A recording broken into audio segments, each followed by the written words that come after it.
কুরবানির ঈদ চলছে দক্ষিণ এশিয়ার রাজনীতিতে এক কঠিন মুহূর্ত।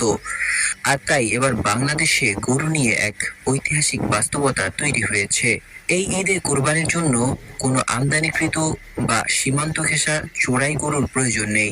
সরকারের প্রাণী সম্পদ অধিদপ্তরের হিসাব অনুযায়ী এবছর কোরবানির পশুর চাহিদা দাঁড়াবে 1,25,00,000-এ। এই গবাদি পশু সরবরাহ করা হবে শতভাগ দেশীয় উৎস থেকে, অর্থাৎ আমদানি শূন্য এবং সীমান্ত ঘেঁষা নির্ভরতা শূন্য। এ কারণে ভারতীয় অর্থনীতি, বিশেষ করে পশুভিত্তিক কৃষিখাত আজ রয়েছে চরম সংকটে। চুয়াডাঙ্গা, রাজশাহী, সিরাজগঞ্জ, কুষ্টিয়া থেকে শুরু করে দেশের অন্তত 30টি জেলায় তৈরি হয়েছে খামার ভিত্তিক গরু উৎপাদন কেন্দ্র। লাখো কৃষক এখন নিজেদের খামারে গরু বিক্রি করছেন অনলাইন হাটে, পাচ্ছেন স্বাস্থ্য সার্টিফিকেট ও ডিজিটাল মূল্য যাচাইয়ের সুবিধা। এক কথায় ভারতের গরুর জন্য আর জায়গা